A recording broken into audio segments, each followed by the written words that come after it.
So apologies for the late video. A few things I had to do, and just some background text that I had to do, man. Guys, these guys are cooking, man.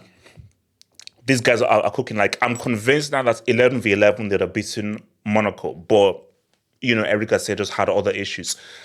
The football that Barca is playing, like, if you ask me that, okay, who plays the best football right now in the world? Like, among the top teams in Europe, who plays the best football? It's Barca. City, they're still trying to get themselves going. PSG, there's an I'm loving it tax.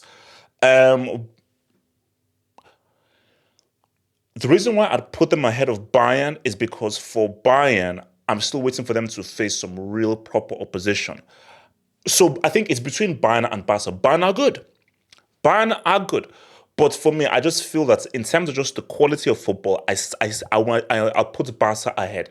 And I think the reason why I just edge them ahead is because it's close, but there's a freaking prepubescent teenager that just pushes them ahead. Here's the thing, look.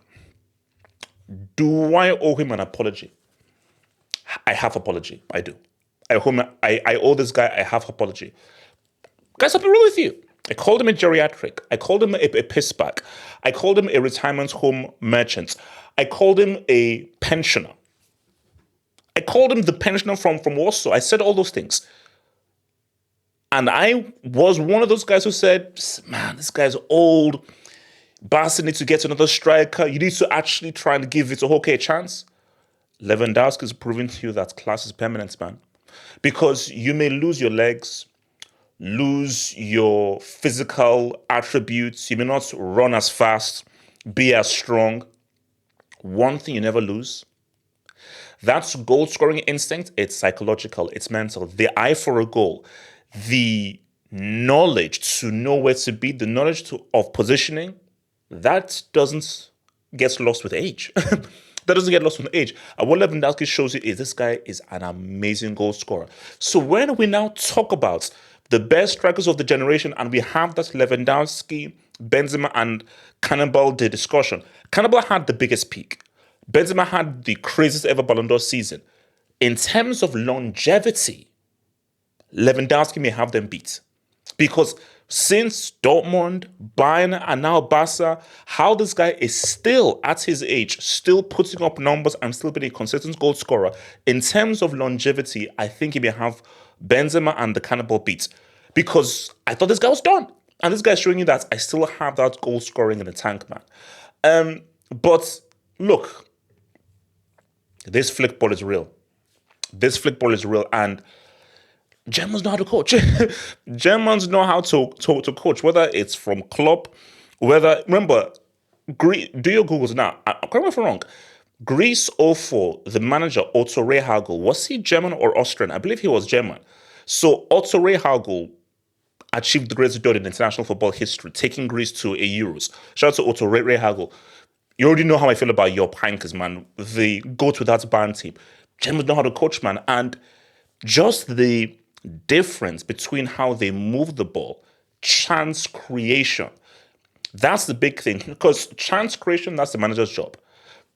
Players, you have to execute it, but the manager is you go here, here, here, spacing, positioning. This is what you do when we have the ball. This is what you do when we don't have the ball. The shape of the team. All those things lead you to create space. So, because you know what the thing? Whenever a player has the ball and is like, there are no passes, I can't see the angles. That's the manager's job. Because whenever a player receives the ball, he must always have those options, and specifically those vertical options.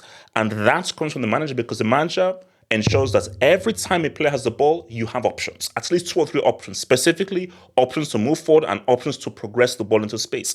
And just how he just has them creating those chances, it's freaking money. So you have to give Flick his love, man. You've got to give Flick his love. He's still the best player in the world. You see, maybe we should have a convo about this, but let me break down to you simply. If an alien came down to earth and said, yo, half up, who's the best football player right now? Right now, who's the best football player right now? I'd say Lamine Yamal. I can't say that, well, based on what Vinny did last season, months ago, well, based on just how Rodrigo's consistency and his importance. You see, Impact, what you've won, that's different. Who is the best football player right now? Have hope. You can only give me one answer, else it's Lamine Yamal. The only player who I think of every time he has played since the Euros up until now, I'm like, yeah, this is the best footballer. There is no other player who every time he touches the ball, it's like there's something special about this kid. And he is just a class above everyone else. I told you right now, we have no defenders of this era. The defenders of this era are flipping trash. The midfielders, they're all right. You can throw in all the attackers you want, all the left and right-handed sides. The quality on this man's left foot is freaking insane. It's freaking insane. And it's just, it's simple as that. I'm not trying to hate. I'm not trying to say anything. He's just the best player right now. He's just the best baller right now. And he is the savior of football. I appreciate what Haaland does. Because what he does is important, is goal scoring. But guys, we saw Messi. We saw Neymar. Guys around my age, we saw R9. We saw Romario. We saw Baggio. We saw Del Piero. We saw Zidane. It is important that Yamal is the face of football. That's very important because he is the right custodian of it. And that takes nothing away from Haaland. But Haaland being the face of football, that is bad for the sport. Very bad for the sport. But for Yamal, in terms of first touch, control, dribbling, technical skill, close control, beating people in tight spaces, decision-making, imagination, creativity, Tesh, Lala, Shomleg, Latini, Satata, Satalatini, all those things that give us that joy. That's what this kid has. That's what this kid has. So, again, I'm not here to, because people say, oh my gosh, you're just being a Barca, you're just being a Madrid fan. What is the name of this channel? It's Half Hopes Football. It's not Half Hopes Barca Hot. It's not Half Hopes Chelsea Hot. It's not Half Hopes Real Madrid Hot. It's Half Hopes Football Hot. I'm just here to promote football.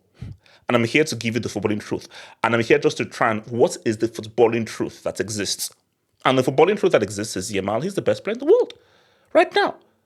You know? Like, again, it just is. And you can be a Madrid supporter. You can still have your hatred of Barca because it's a rivalry thing, but you can still take a step back and be like, this kid's good. Remember Dino, Bernabeu, where he made Sergio Ramos have sexual intercourse with the grass.